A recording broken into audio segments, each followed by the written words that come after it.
부탁드리도록 하겠습니다. 황우여 대표가 비대위원장이죠. 비대위원장이 앞으로 있을 이 국민의힘 지도체제 문제와 관련해서 하이브리드 체제를 고심하겠다. 하이브리드 차량이라는 그거 아니지 않습니까? 이게 기름으로도 가고 전기로도 가고 이런 게 이제 하이브리드라고 그러는데 이게 어떤 뜻이냐면 지금 현재 대표 최고위원은 따로 뽑고 그다음에 최고위원도 따로 뽑지 않습니까? 그러니까 1부 리그와 2부 리그 이렇게 따로 뽑는데 그게 아니라 1부 리그에서 3등까지를 2등, 3등도 최고위원으로 그냥 자동으로 되게 하자. 그 다음에 또 최고위원은 따로 뽑자. 이렇게 이야기를 하는 겁니다. 즉, 당 지도부를 뭐 집단 지도체제 비스무리하게 그렇게 만들자라는 취지로 이야기를 하고 있는 것 같은데 왜 이런 의도로 이야기를 했을까요? 그게 이데일리라고 하는 그 매체랑 황우여가 인터뷰를 했어요. 네. 그게 이제 오늘자로 보도가 됐는데 기자가 이렇게 질문합니다. 전당대 룰 손볼 것이냐? 그랬더니 이렇게 답을 합니다. 한동훈 전 위원장이 나오면 다른 후보가 안 나올까 봐 걱정이다. 한동훈이 인기가 압도적으로 높기 때문에 다른 후보들은 나와봤자 내가 안 될 텐데 뭐 나가냐? 뭐 이러면서 안 나올까 봐 걱정이다. 그럼 전당대 흥행이 안 된다 이거예요. 네. 그러니까 이제 황우여는요. 지금 보니까 이재명이 이제 그 8월 하순에 이제 그 되기 전에 네. 그 비슷한 시점에 그걸 하려고 하는 것 같아요. 네. 그러니까 8월 언제 하계 올림픽이 끝나는 게 8월 11일이래요. 뭐 그 정도 되죠. 네. 네. 그리고 이제 그 민주당 전당대회는 8월 20일 넘어서 있을 것 같으니까 그 즈음에 그 어간에 요 전당대회를 하려고 하는데 네. 우리는 굉장히 흥미진진한 게임이 돼야 되고 이재명은 그냥 뭐 재미없는 그냥 추대 쇼가 되니까 흥미진진한 게임이 되려면은 한동훈이 나오더라도 뭐 예를 들면 뭐 나경원도 나오고 유승민도 나오고 뭐도 나와서 이렇게 뭐 좀 흥미진진한 이 게임이 됐으면 좋겠는데 한동훈이 나온다면 다른 후보가 안 나올까 걱정이라서 다른 후보들도 나와달라고 설득할 수 있는 카드로 이 하이브리드 체제를 고민하고 있다. 네. 이런 얘기예요. 근데 이것 때문에 전당대 룰을 이렇게 바꾼다는 건 정말 웃긴 얘기 아닙니까? 그렇죠. 네?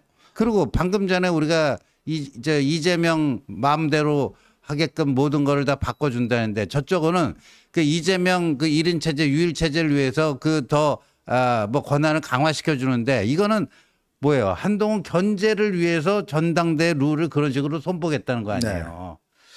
네. 근데 이게 지금 이거는 비대위원장이 이런 방식으로 결정할 문제는 아닌 것 같아요. 그리고 한편으로 뭐 집단 지도 체제가 유리한 경우도 있습니다만은 근데 아마 여러분 기억나실 겁니다. 예전에 김무성 대표 시절에 그때 최고위원이 누구였죠?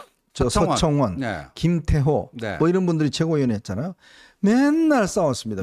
매일같이 싸우고 그다음에 혼자 뭐 나가버리고 뭐 몸싸움하고 아주 개판이었어요. 이제 그때 그래서 야 이거 집단 조치는 안 되겠구나. 왜냐 당대표가 김무성이 뭐 이야기를 하면 옆에서 그냥 서청원이 반대해버리고 김태호 또 나가버리고 또 하루는 그냥 김무성이 대표가 그냥 종이 던져버리고 나가버리고 이런 일이 비일비재했어요. 자, 여러분 한번 생각해 보십시오. 상상적으로 이제 예를 들어서 한동훈 위원장이 나온다? 그러면요, 제가 볼 때는 2, 3등은 유승민이나 안철수가 될 겁니다. 네. 그죠? 그러니까 그렇게 되면 한동훈, 유승민, 안철수가 되면 이 유승민, 안철수가 뭐 하겠어요, 매일? 그렇죠. 매일 그냥 뭐라고 이야기를 할 거 아니겠습니까? 그러면 국민의힘 기사는 뭘가 나가죠? 오늘 또 불협화, 내일 또 불협화, 당 내분 격화, 봉숭아학당, 완전 봉숭아학당이 되어버린 콩가루 겁니다. 집안, 뭘 하나 할 수도 없어요. 완전 콩가루 집안이 되어버린 겁니다. 그 눈에 흔하지 않습니까? 한번 생각해 보세요, 여러분. 자, 당 대표 뭡니까? 이 한동훈 위원장이 앉아 있는데 그 다음에 2등 유승민, 3등 안철수 뭐 이렇게 앉아 있다 생각해 보세요. 그분들이 뭐라고 이야기를 할까요? 그냥 하루에 매일 이거 메시지를 하는데 매일매일 대통령실 비판하고 뭐 이야기하고 딴 목소리하고 이거 찬성하자 특검법 찬성하자 이야기를 하고 그러면 기자들이 어떻게 기사를 쓰겠어요? 오늘 또 국민의힘은 내분 중 뭐 이런 거 아니겠어요? 그러니까 이제 민주당은 이제 이재명 유일 체제가 완성이 돼갖고 일사불란하게 호루라기 쭉 불면 그냥 알아서들 다 기고 뛰고 뭐 하는 그런 저가 될 텐데 여기서는 이제 완전 봉숭아학당 돼갖고 네. 이거 하자는 건데 야 이런 발상 자체가 조금 어이가 없습니다. 그러니까 이 전당대 룰에 대해서 뭐 손볼 수는 있어요. 손볼 수는 있지만 어떤 문제의식에서 어떤 의도를 목적과 의도를 가지고 손보는가에 따라서 결과는 천양지차가 되는데 네. 지금 황우여가 이 이데일리와의 인터뷰에서 얘기한 이거는 하지하책이다. 하지하책이다. 저쪽은 이재명 지도체제 일사불란함.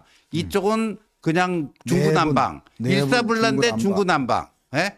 이거를 만들자는 거예요. 이거를. 네. 그 게임이 되겠어요?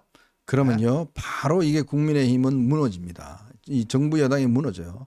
그러니까 싸움하다가 볼일 다 보냅니다. 지금은요, 우리가 거듭 여러분과 말씀드리지만 이 국민의힘이 중요한 게 어떻게 하면 일사불란하게 뭔가 이루어낼 것인지 이런 걸로 지금 해야 되잖아요. 자, 우리 감독님 그거 한번 올려주실까요?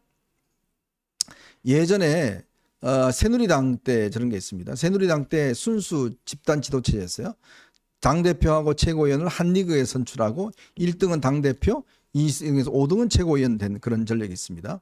그 했는데 이게 완전히 비박계 김무성 대표하고 친박계 갈등 생긴 바람에 완전히 망해버렸어요. 이 집단 지도체제가 더 이상 안 된다. 이걸 아주 대표적으로 보여준 게 바로 저 때의 일입니다. 자, 그러면 이제 눈에 뭐 비디오처럼 보여지는 거 아니겠습니까? 자, 이런 어떤 데서는 안 된다. 이게 지금 집단지도 체제가 갈 경우는 당이 거의 제가 볼 때는 망할 수밖에 없다. 그렇죠. 그래서 사실은 이 집단주의보다는 지금이 더군다나 어려운 시절입니다. 이게 무슨 여유 부릴 수 있는 시간이 있는 게 아니에요. 국민의힘은 108석 가지고 그냥 간신히 해야 되는 상황에서 이 일사불란하지도 않다 그러면 사실은 이거 뭐 견뎌낼 수 없는 거 아니겠습니까? 자, 그런 상황인데 자, 오늘 한동훈 위원장이 세 번째인가요? 이번에 페이스북 네 번째인가요? 모르겠습니다. 선거 끝나고 세 번째예요? 네, 세 번째 페이스북 글을 올렸습니다. 좀 전에 글을 올렸는데 바로 저번에 저희가 말씀드렸던 지구당 부활에 관한 글을 올렸습니다.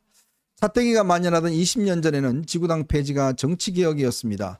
지금은 기득권의 벽을 깨고 정치 신인과 청년들에게 현장에서 공정한 경쟁을 할 수 있도록 지구당을 부활하는 것이 정치개혁이라고 생각합니다. 정치 영역에서의 각 격차 해소이기도 합니다. 다만 우리의 국민의힘의 총선 과정에서 국민들께 약속했던 특검 폐지 정치개혁 과제들을 반드시 실천해야 합니다. 그러지 않으면 국민들께서는 지구당 부활을 국민을 위한 정치개혁이 아니라 정치인들끼리의 뻔한 흥정으로 생각하실 것 같습니다. 라는 이야기를 했습니다. 그러니까 그동안 저희가 말씀드렸던 네. 바로 이제 그 내용 아니겠습니까? 그렇죠. 네, 그 내용이죠. 근데 이제 저기에 대해서 그래도 그 당내에서 공감대가 이루어지고 있습니다. 나경원 의원, 윤상현 의원이 저기에 대해서 찬성 표시를 했는데 또 고춧가루 뿌리는 사람이 있죠. 네. 대구의 홍 씨, 네. 그다음에 이준석. 네. 이준석이 이게 뭐 정치개혁에 역행한다 그랬는데 본인이 당대표 때 송영길하고 만나가지고요. 네. 지구당 부활하자 합의를 했어요. 아, 저 장면이군요. 네, 저 송영길하고 아주 사이좋게 나란히 17년 만에 지구당 부활 의기투합했어요. 네. 저렇게 해놓고 저 한동훈이 한다니까 그 안 된다고 저렇게 하는 거예요. 그러니까 네. 이준석 그건 뭐냐 그냥 닥치고 반한이에요. 닥치고 반한. 예. 맹목적 반한. 아니 근데 자기가 지금 몇 년 전에 뭐 아마 머리 좋을 테니까 잊혀버리지도 않을 텐데 저렇게 송영길하고 합의해서 지구당제 부활하기로 의견을 모았잖아요. 그래놓고 이제 한동훈 위원장이 저 주장을 하니까 이거 지금 이거는 뭐 역행하는 거고 어쩌고 저쩌고 하는데 아니 쟤는 기본적으로 지가 한 이야기도 모르는가 봐요. 그러니까요. 네? 조금 아이고 저뭐 근데 어떻게 뭐 이게, 요즘 관심 기울여준 사람이 없으니까 그렇죠. 요즘 뭐 당 대표도 아니고 이제 뭐 지역에 돌아다닙니다만은 뭐 네. 또 윤 대통령을 겨냥해서 또 아주 그냥 그건을 하더만요. 예, 그거는 하고 하는데 예. 그건 뭐 어찌지 모르겠지만 자기가 분명히 송영길하고 저렇게 악수하면서 합의했던 내용을 이제 와서 아니다? 참 도대체 이게 뭐 해명이라도 해야 될 거 아니겠습니까? 글쎄, 그렇죠. 예, 그다음에 뭐 홍준표하고 이준석의 공통점이 그거 아니에요? 네. 닥치고 반한. 하여튼 뭐 무조건 맹목적. 반환이죠. 예. 예. 무조건 반환인데 참 제가 어제 그런 이야기를 들었어요. 이 홍준표 시장이 한동훈 위원장이 처음에 이제 이제 임명되고 난 다음에 비대위원장 임명되고 난 다음에 이제 자치단체장들한테 다 전화를 했습니다. 도와주십시오. 뭐 전화를 했는데 그러니까 홍준표 시장은 전화번호를 몰라서 받아갖고 문자를 보냈어요. 저 한동훈입니다. 전화 드리겠습니다라고 하니까 돌아온 답변이 뭐냐면 이제 저는 전화번호 등록되지 않은 사람하고는 통화하지도 않습니다. 그렇게 해서 한 번도 통화한 적도 없대요. 전화 받지도 않고 그리고 행사할 때 나오지도 않고 참 이분 참 특이한 분 같아요. 어제 무슨 새미준인가 새로운 미래를 준비하는 거기가 이제 김영수 회장인가요? 이영수 회장인가 뭐 예. 그런 분이 그 이철규 의원하고 가까운 사람인데 네. 거기서 뭐 이제 뭐 초청 연사로 그 행사장에 들어가기 전에 이제 기자들하고 일문일답을 했는데 또 뭐 한동훈 위원장 물어보니까 왜 자꾸만 가 얘기를 하느냐고. 가 얘기를. 아니 근데 홍준표 시장이 누가 시켜서 한동훈 때리게 하는 게 아니잖아요. 자기 하루가 멀다 하고 한동훈 때리기를 하니까 네. 기자들이 또 이제 한동훈 관련 질문을 던졌더니 불쾌하다. 한동훈 관련된 질문 하지 마라 이런 거예요. 제가 아마 기자였으면 홍 씨한테 그랬을 거예요. 근데 왜 가 이야기를 자꾸 씁니까? 그러니까 그 이야기 했으면 또 참 고약한 질문한다 그러면 또 기자들 막 윽박지르잖아요. 이쯤 되면요. 홍준표 그는 자기가 무슨 말을 하는지 모르고 있다. 네. 이렇게 써야 됩니다. 참 요즘 제가 불쑥 현장에 나가고 싶은 욕망이 많이 생깁니다.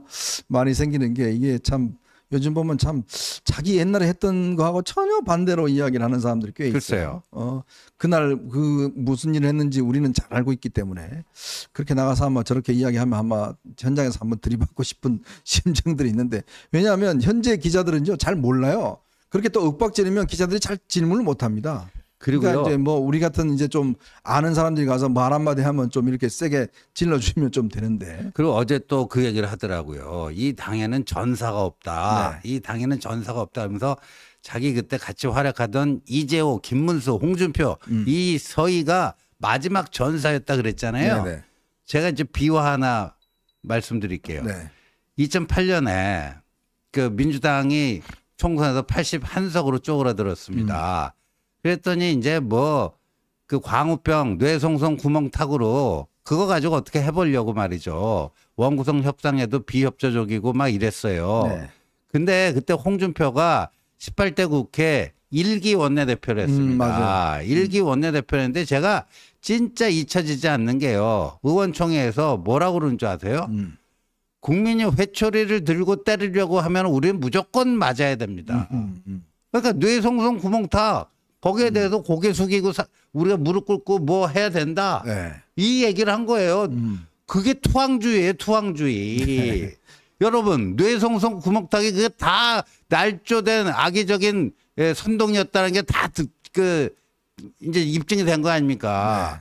그 당시 여당인 한나라당의 원내대표인 홍준표가 국민이 회초리 들고 때리려고 하면 우리는 무조건 맞아야 된다. 투항주의자였어요. 네. 전사는 개뿔이 무슨 전사예요. 우리 또 박영호 님이 제가 현장에 나가면 혈압 올라서 쓰러진다고 이야기하시는 어떻게 저를 그렇게 잘 아십니까? 저 혈압 올라갈 것 같은데. 자, 그런데요. 김태흠 충남지사가 또 이제 홍 대표를 좀 따라가는 것 같습니다. 홍 시장을 따라가는 것 같습니다. 이런 이야기를 했습니다. 한동훈 위원장의 당대표 선거 출마 가능성에 대해서 이준석과 똑같다. 관종 비슷하다. 이렇게 또 지적을 했어요. 참 안철수 의원에 대해서는 폼생폼사 정치를 한다. 이렇게 이야기를 했고 선거 참패 이후에 한 위원장이 이후 성찰의 시간을 충분히 가졌는지 묻고 싶다. 나는 한 전 장관이 비대위원장을 맡을 때도 올바르지 않다고 얘기했던 사람이다. 이렇게 이야기를 했습니다. 제가요 이렇게 보면 그 국민의힘 저는 당을 가보질 않았지만 참 국민의힘 사람이 정치인들의 특징은 뭐냐면 아주 자기가 유리할 때는 막 이제 좀 막 칭찬하고 막 이래요. 조금 이제 상황이 안 좋아지잖아요. 그러면 너도 나도 그냥 물고 뜯어요. 예? 지금 홍 시장이 저러니까 이제 김태흠도 어씨 나도 왜 언론에 안 나가지?라고 하니까 이제 또 이준석과 똑같은 관종이다. 자, 아무리 그렇지만 이 총선에서 지휘했던 비대위원장한테 관종 운운하는 게 맞는 이야기입니까? 자기는 뭔데요 그러면? 더군다나 이제 입만 열면 윤 대통령과 한동훈 위원장을 때리는 이준석을 네. 똑같이 한동훈 위원장이 이준석과 똑같다. 이거는요 거의 모욕이에요, 모욕. 네. 그래서 이게 과연 당에 책임 있는 시도지사가 맞는가 하는 생각인가. 저기 이제 아마도 그 막말 퍼레이드 있잖아요. 네. 막말 경쟁에서 이제 김태흠 충남지사도 내가 홍준표보다 더 막말할 수도 있어. 이 경쟁에 들어간 건가요? 네. 제가 이번에 보니까 윤상현 의원 참 그 김어준 방송 나가서 참 김어준한테 그렇게 아부를 떨고 이 험담이나 하고 자기 집안 이야기를 그러질 않나. 또 이 대구시장 충남지사라는 양반은 또 당 인사들에 대해서 이렇게 무슨 관종이다 뭐다. 아니 언제 정말 이 민주당에 대해서 한번 싸워본 적이라도 있습니까? 자, 그렇게 이야기를 추미애 보고 참 대단한 아주 추미애 자격을 갖춘 국회의장이다 한 사람이 누구예요? 그러니까요. 예? 그렇게 하지 않나. 그런데 내부 인사에 대해서는 무슨 뭐 온갖 험담을 다 하면서 추미애는 대단한 국회의장 자격이 있다라고 한 사람이 지금 국민의힘 소속의 대구시장을 하고 있습니다. 자, 그리고 충남지사의 한 사람은 또 전 이 비대위원장을 또 관종이라고 이렇게 비하하고 있습니다. 참 도대체 저는 이들의 그 기본 속성이 있잖아요. 그러니까 뭔가 참 필요할 때는 가서 온갖 아부를 하고 사진 찍으려고 전부 다 앞에 나와서 하면서 조금 안 좋아하면 뒤에 나가서 이게 뭐 완전히 무슨 뭐 물어뜯고 저거 하면서 하는, 저는 참 이런 모습을 보면서 야, 이게 참 미래가 있나라는 생각이 많이 들어요. 그러니까요. 저 김태흠 지사가요. 관종이라고 하는 매우 자극적인 용어를 써서 본인이 관심 받고 싶어 하는 거 아니에요? 네. 예. 기가 좀 막힙니다. 적당히 하십시오. 네. 아. 자, 그런데 여론조사를 보면요. 지금 이재명 대표 연임과 한동훈 전대 출마에 대해서 오늘 MBS가 여론조사를 했습니다. 이재명 연임에 대해서는 응답자의 39%는 적절하다, 49%는 부적절하다 이렇게 했는데, 민주당 지지층만 놓고 볼 때는 각각 조국 혁신당 지지층하고 77, 69 다 적절하다는 응답을 하고 있습니다. 자, 그리고 한동훈 비대위원장의 대표 출마에 대해서는 응답자의 37%가 적절하고 47%가 부적절하다. 이거는 뭐 민주당 쪽에 다 했겠죠. 그러나 국민의힘 지지층에서는 70%가 적절하다. 이런 이야기를 했습니다. 왜 지지층에서 이렇게 많은 분들이 적절하다는 이야기를 했을까요? 그거는 뭐 지금 한동훈 이외의 대한 리더십이 보이지 않는다. 네. 지금 총선 이후에도요. 뭐 용산 대통령실 뭐 인사 개편하고 여러 가지 좀 심기일전에서 새 출발을 하는 것처럼 보여졌지만 아직 지지자들 눈에는 그 양이 안 차는 거죠. 네. 그게 있고 또 집권 여당도 지금 임시 체제 해갖고 비대위 체제 하다 보니까 이 국정 운영의 두 축인 당과 정이 지금 뭐라고 할까요?